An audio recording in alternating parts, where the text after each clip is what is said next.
샬롬, 오늘 THC 하가 48번째 말씀입니다. 하가 말씀은 마태복음 28장 19절에서 20절 말씀입니다. 두 번에 걸쳐 이 말씀 읽도록 하시겠습니다. 그러므로 너희는 가서 모든 민족을 제자로 삼아 아버지와 아들과 성령의 이름으로 세례를 베풀고 내가 너희에게 분부한 모든 것을 가르쳐 지키게 하라. 볼지어다 내가 세상 끝날까지 너희와 항상 함께 있으리라 하시니라. 마태복음 28장 19절에서 20절 말씀. 그러므로 너희는 가서 모든 민족을 제자로 삼아 아버지와 아들과 성령의 이름으로 세례를 베풀고 내가 너희에게 분부한 모든 것을 가르쳐 지키게 하라. 볼지어다 내가 세상 끝날까지 너희와 항상 함께 있으리라 하시니라. 샬롬, 여러분 반갑습니다. 오늘 이 아침에 어떻게 보면 예수님께서 마지막 제자들에게 남겼던 지상 명령의 말씀, 저와 여러분들이 생각해 보기를 원합니다. 정말 중요한 말씀이니 우리 마음에 꼭 품는 그런 귀한 말씀이 되기를 원합니다. 예수님께서 부활을 하시고 한 40일 동안 제자들과 함께 머무시는 것을 보게 되어 이 땅이에요. 오순절을 남기고 한 10일 정도 남겼잖아요. 그죠? 10일 남기고 예수님은 승천을 하시니 그 사이 동안에 제자들에게 나타나셔서 예수님이 아주 중요한 일들을 감당을 하십니다. 예루살렘에서 제자들에게 나타나셨고 그들에게 보이시고 그리고 부활하신 자신을 보여주시는 그런 일들을 한 다음에 이제 그 무대를 갈릴리로 옮기는 것을 보게 돼요. 제자들에게 갈릴리 한 산에서 만나자라고 말씀하셨는데 제자들은 그 예수님과의 약속 때문에 모두 그 갈릴리로 올라갑니다. 오늘은 갈릴리 한 산에서 벌어지는 그런 예수님의 말씀을 우리는 생각해 봅니다. 어떻게 생각해 보면 제자들이 갈릴리까지 오긴 했지만 참 염치가 없습니다. 왜냐하면 3년 동안의 예수님의 가르침을 받고 어떻게 보면 그 마지막 예수님의 사역을 위해 달려갔는데 정작 그 클라이막스 그 사역을 감당할 때는 제자들이 모두 뿔뿔이 흩어지지 않았습니까? 얼마나 염치가 없습니까? 특별히 베드로는 더 걸을 것입니다. 베드로는 표가 나게 3번이나 부인한 것 우리는 알고 있지 않습니까? 아마 예수님을 만나라는 일이 베드로에게도 끔찍한 일이 될 수도 있을 것 같아요. 그러나 현재 그 상태에 있는 제자들을 예수님은 갈릴리, 그와 함께 거닐렀던 갈릴리의 한 산에서 만납니다.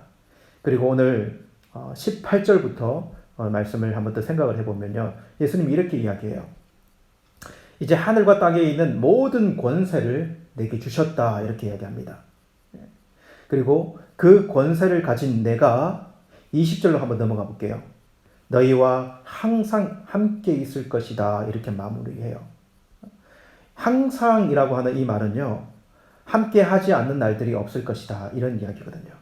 그러니 예수님은 무엇을 이야기하시는 것입니까? 그 하늘과 땅에 있는 모든 권세를 가진 내가 너희들과 항상 함께 있을 것인 것을 기억해라 라고 말씀하시고 그리고 거기에 덧붙여서 중요한 이야기를 하시는데요. 그 이야기가 뭔가 우리가 오늘 읽었던 말씀입니다. 모든 민족으로 제자를 삼는 일을 하기 바란다. 이것이거든요, 여러분. 모든 민족으로라고 하는 말, 모든 민족 하면 유대 민족만이 아니라 이방 민족을 포함한 모든 민족에 무엇하라? 제자 삼는 일을 해라. 예수님은 핵심적으로 이거 이야기하고 싶은 것입니다. 그러니까 내가 너희를 제자 삼아서 부족하지만 이렇게 너희들을 세운 것처럼 너희들도 나처럼 제자 삼는 일을 해야 한다. 그것이 너희의 사명이다. 이렇게 이야기하는 거예요.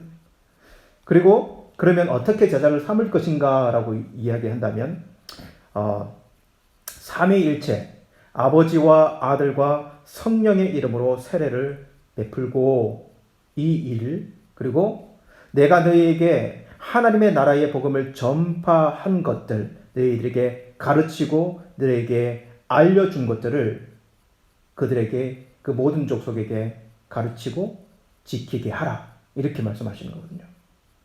그러니까 이미 예수님께서 제자들과 함께 다니면서 이미 이 일에 대해서는 말씀하신 것이 있어요. 요한복음 14장 26절에 가보면 보혜사 곧 아버지께서 내 이름으로 보내실 성령 그가 너희에게 모든 것을 가르치시고 내가 너희에게 말한 모든 것을 생각나게 하시리라. 이 말씀이 무엇이냐면요. 내가 너희들에게 지금까지 하나님의 나라의 복음을 가르쳤는데 이것을 가르쳐 지키게 해야 된다. 혹 너희들이 생각나지 않을까? 내가 무엇을 들었는가에 대해서 걱정하지 마라. 보혜사가 오셔서 생각나게 하실 것이다. 그러니 너희는 가서 내가 너희에게 분부한 모든 것을 가르쳐서 지키게 하라. 이렇게 제자를 삼아라. 이런 이야기거든요. 바로 이 말씀입니다. 핵심은 무엇이냐면요. 모든 권세를 가진 내가 너희와 항상 함께 있을 것이니 너희는 제자를 삼는 자들이 되어라. 오늘 핵심은요, 이거예요. 그리고 어떻게 제자를 삼을 것인가 라고 하는 말에는 세례라고 하는 것. 삼위일체의 이름으로 세례를 주어라. 그리고 내가 너희에게 분부한 모든 것을 가르쳐 지키게 하라. 이 말씀이에요. 여러분, 이 말씀이 당시 제자들에게 한정된 말씀일까요? 제자들에게만 한정된 말씀이 아니라는 것입니다. 지금도 우리 예수님이 우리와 항상 함께 하신다라고 하는 말씀으로 주셨어요. 그리고 우리에게 주신 말씀이 이 약속의 말씀을 우리 손에 들려주시면서 우리도 이 제자 삼는 이 일을 감당하라 말씀하시는 것입니다. 여러분, 우리가 늘 말씀을 모른다고 하지만 저는 그렇게 생각해요. 여러분, 우리가 가지고 있는 이 말씀, 저와 여러분들이 가지고 알고 있는 이 말씀만으로도 사실 충분합니다. 왜냐하면 성령께서 우리에게 이 말씀을 알려주시기 때문에 그래요. 오히려 우리가 예수님이 말씀하시는 이 사명에 대한 생각이 부족한 것이 오히려 더 문제가 아닌가라는 생각을 해보게 돼요. 여러분, 오늘 이 말씀을 저와 여러분들이 가져오기를 원합니다. 우리가 모두 갖추어지고 우리가 완전히 거룩해져야 이 사명을 감당할 수 있는가? 그렇지 않다는 것입니다.